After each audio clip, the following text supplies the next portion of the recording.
And thank you for being here. My name is Elizabeth Espinosa. Elizabeth, Elizabeth, Espinosa, Espinosa.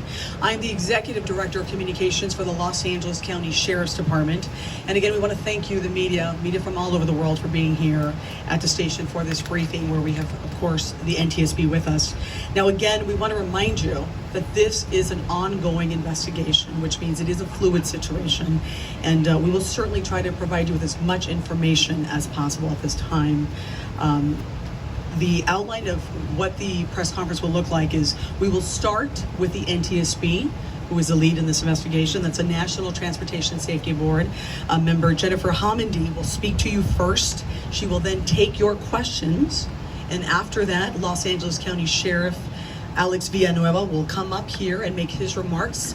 And he will also make remarks in Espanol for our media in Spanish. And also the sheriff will take questions from you at that point as well.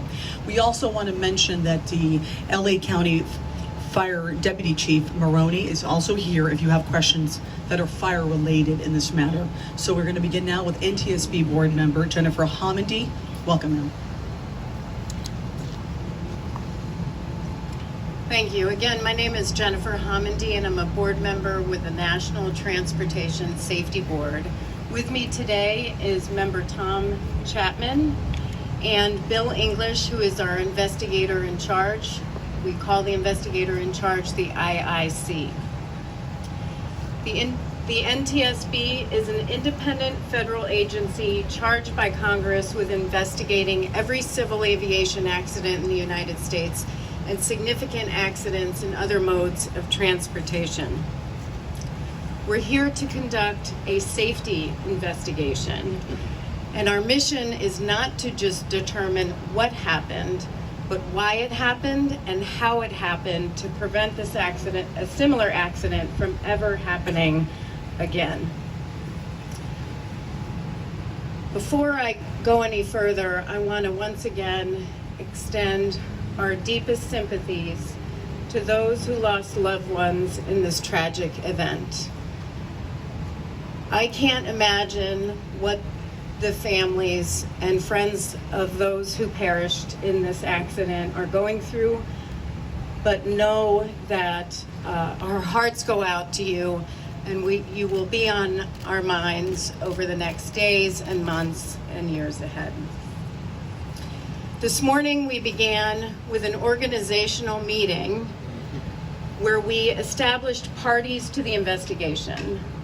Parties to the investigation are entities that can provide technical expertise that will help us in gathering factual information to help us conduct the investigation. The parties to the investigation are the Federal Aviation Administration, Sikorsky, Pratt & Whitney Canada, Island Express, and the National Air Traffic Controllers Association. We also established investigative groups. We take our investigators and the parties to the investigations to the investigation, and we establish smaller groups to drill down to get the factual information that we need. The investigative groups we formed are operations and human performance. They will look at the pilot, the organizational structure, the company, how the company is regulated. Air traffic control, which will look at the history of the flight. Airworthiness, which will look at the airframe, instruments, wreckage, seat configuration, and flight controls. Power plants, which will look at the engines. There were 2 Pratt & Whitney Canada PT6 turboshaft engines, and the power plants groups will focus on that. We also have a weather investigator. And speaking of weather, we have a request for the public. We're looking for photos of the weather in the area of the crash. If you have photos that can help us, again, in the area of the crash, if you could send those photos to witness@ntsb.gov. That's witness@ntsb.gov. We're not just focusing on weather here, though. We are we take a broad look at everything around an investigation, around an accident. We look at man, machine, and the environment, and weather is just a small portion of that. So we would appreciate the public's assistance. If you have that, please send that in again to witness@ntsb.gov. Memorandum of understanding with the FBI to help us collect evidence. They are essentially a force multiplier for the NTSB. There is no criminal portion of this investigation. So with that, I really want to thank the FBI evidence response team for their assistance with our investigation. I also want to take a moment to thank the Los Angeles County Fire Department, the Los Angeles County Sheriff's Office, the Los Angeles Police Department, a variety of search and rescue groups, many of which I saw hard at work today on scene, and the Los Virgenes Water District.